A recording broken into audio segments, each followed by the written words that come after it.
Bismillahirrahmanirrahim. Assalamualaikum warahmatullahi wabarakatuh. Perkenalkan, nama saya Alif Maulana. Jadi di kesempatan kali ini saya akan menjelaskan sedikit materi yang telah saya pahami dari bab 1 sampai dengan bab 5 pada mata kuliah Pendidikan Agama 3. Yang pertama ada tarbiyah marifatullah atau urgensi mengenal Allah. Mengenal Allah merupakan kebutuhan mendesak setiap insan. Ia merupakan landasan agama yang sangat penting. Seseorang tidaklah disebut muslim yang benar hingga ia mengenal kemudian bersaksi bahwasanya hanya Allah Ta'ala saja yang berhak disembah. Kepentingan mengenal Allah akan membuahkan akhlak mulia. Dengan mengenal Allah, kita akan merasa ditatap, didengar, diperhatikan oleh Allah, sehingga langkah dan gerak kita terarah pada jalan yang dikehendaki Allah. Pemahaman dan pengetahuan kita tentang Allah harus didukung dalil-dalil yang kuat. Dalil-dalil yang dimaksud adalah yang pertama ada dalil nakli yang tertulis dalam kitab. Dijelaskan dalam Quran Surat Al-An'am surat ke-6 ayat ke-19.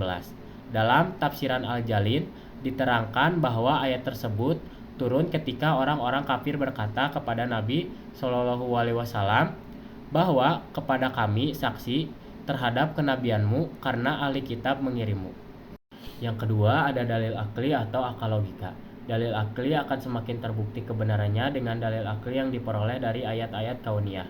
Oleh karena itu, Allah Ta'ala mendorong kita untuk memperhatikan dan memikirkan alam semesta yang maha luas ini. Dan yang ketiga, dalil fitri atau fitrah, naluri atau sunatullah. Dalam Quran Surat Al-A'raf, surat ke-7 ayat ke-172, menjelaskan tentang penciptaan manusia di atas fitrah atau naluri untuk tunduk kepada Allah. Manusia menjaga dan mengikuti fitrahnya dengan benar, maka dia pasti menyatakan bahwa tidak akan ada Tuhan selain Allah. Selanjutnya ada tarbiyah marifatullah atau cara menuju marifatullah. Ayat-ayat yang menjelaskan tentang cara menuju marifatullah yang pertama, ayat kauniyah.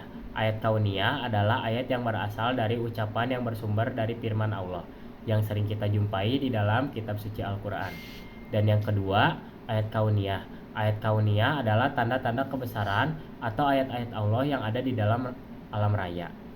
Berikut adalah metode-metode dalam Islam. Dan yang pertama, dengan nakli dan akal. Islam menghargai nilai akal yang dimiliki manusia, karena dengan sarana akal, manusia mampu berpikir dan memilih antara yang benar atau yang salah. Dan yang kedua, dengan tasdik atau membenarkan hasil dari berpikir dan meneliti secara terus merupakan pedoman-pedoman yang sewajarnya, mencetus rasa kebenaran, kehebatan, dan keagungan Allah. Adapun metode selain Islam yang pertama, yaitu dugaan Allah, dan hawa nafsu yang kedua, ragu-ragu, dan yang terakhir, berakibat kufur. Yang selanjutnya ada tarbiyah marifatullah atau menghalang mengenal Allah. Secara garis besar, terdapat dua hal yang menghalangi manusia dalam mengenal Allah. Yang pertama, maradu syahwat atau berkaitan dengan penyakit hati. Dan yang kedua, maradu syahwat atau berbagai hal yang menimbulkan keraguan. Nah, berikut adalah sifat-sifat yang berasal dari penyakit syahwat. Yang pertama, ada al-fisku atau kefasikan. Fasik adalah orang yang senantiasa melanggar perintah dan larangan Allah, bergelimang dengan kemaksiatan, serta senantiasa berbuat kerusakan di bumi. Dan yang kedua ada al-kibru atau kesombongan. Kesombongan merupakan suatu sikap di mana hati seseorang ingkar dan selalu membantah terhadap ayat-ayat Allah Ta'ala. Dan yang ketiga ada asiklum atau kezaliman. Dan yang keempat ada al-kizu atau kedustaan. Yang kelima katratul mas atau banyak melakukan perbuatan maksiat.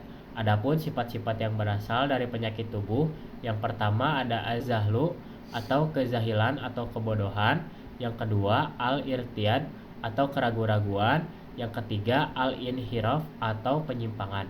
Dan yang terakhir al-ghaflah atau kelalaian. Yang selanjutnya adalah tarbiyah marifatullah atau bukti keberadaan Allah. Ada 7 dalil yang mengemukakan tentang bukti keberadaan Allah. Dan yang pertama, dalil fitrah. Menurut KBBI, fitrah berarti sifat asal, kesucian, bakat, pembawaan. Secara bahasa, kata fitrah berasal dari bahasa Arab yang artinya bentuk kiasan. Artinya sifat yang kesucian, kemuliaan, bakat, atau agama yang benar. Dan yang kedua ada dalil indrawi. Dalil ini adalah dalil yang dapat dinikmati dilihat, dirasakan, atau disentuh oleh indera-indera kita. Dapat menangkap bukti keberadaannya dengan melihat, mendengar, merasakan, atau menyentuhnya. Dan yang ketiga ada dalil rasional. Dalil ini adalah dalil yang berasaskan akal. Bukti rasional dapat kita analisis dengan teori sebab akibat. Dan yang keempat ada dalil nas. Dalil nas yaitu yang berdasarkan kepada nas-nas pendekatan dalil atau akal rasional, hanya sampai pada kesimpulan adanya zat gaib yang berada di balik alam semesta. Dan yang kelima dalil sejarah. Dalil sejarah adalah dalil-dalil yang kekuasaannya dan keagungan Allah yang diambil dari peristiwa-peristiwa yang telah berlaku di atas muka bumi.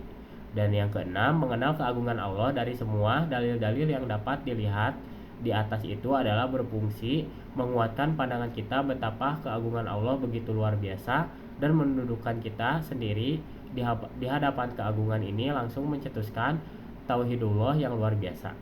Dan yang terakhir, mengesahkan Allah. Islam mengajarkan bahwa zat yang kita agungkan itu adalah zat yang telah menciptakannya, memberikannya rezeki, memeliharanya, dan memilikinya. Oleh sebab itu, Allah pulanglah yang berhak untuk mendapatkan perlakuan sebagai Tuhan yang dicintai, ditakuti, dan dirindukan, diikuti, dan ditaati, dan disembah. Nah, pembahasan yang terakhir ada tauhidullah.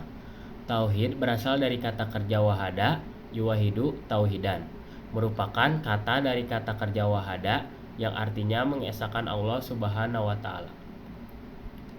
Tauhidullah di dalam ajaran Islam mencakup yang pertama ada tauhidah rububiyah, adalah mengesahkan rububiyatullah, yakni mengaku dan meyakini Allah Subhanahu wa Ta'ala sebagai satu-satunya Rob, ialah pencipta, pemberi rezeki, atau pemilik.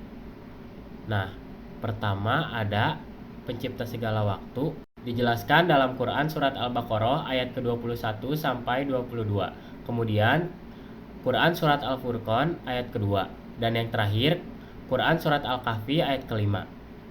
Dan yang kedua, Rozikon atau satu-satunya pemberi rezeki. Tiada satupun makhluk yang bersekutu dengan Allah sebagai sumber rezeki, dijelaskan dalam Quran surat Al-Zariyat ayat kelima. Dan yang ketiga, Malikon atau satu-satunya pemilik segalanya, dijelaskan dalam Quran surat Al-Baqarah ayat ke-284. Kemudian ada poin kedua, yaitu Tauhidul Mulkiyah, adalah mengesahkan mulkiyatullah, dialah walia atau pemimpin atau pelindung dan hakiman, yaitu menetapkan aturan atau hukuman, dijelaskan dalam surat Al-A'raf ayat ke-196. Kemudian Quran surat Yusuf ayat ke-40, dan yang terakhir Quran surat Al-Maidah ayat ke-48 sampai 50. Kemudian poin yang ketiga yaitu Tauhidul Uluhiyah, adalah mengesahkan Qiyatullah, yakni dialah satu-satunya hayatan dan ma'ibudan, dijelaskan dalam Quran surat Al-An'am ayat ke-162.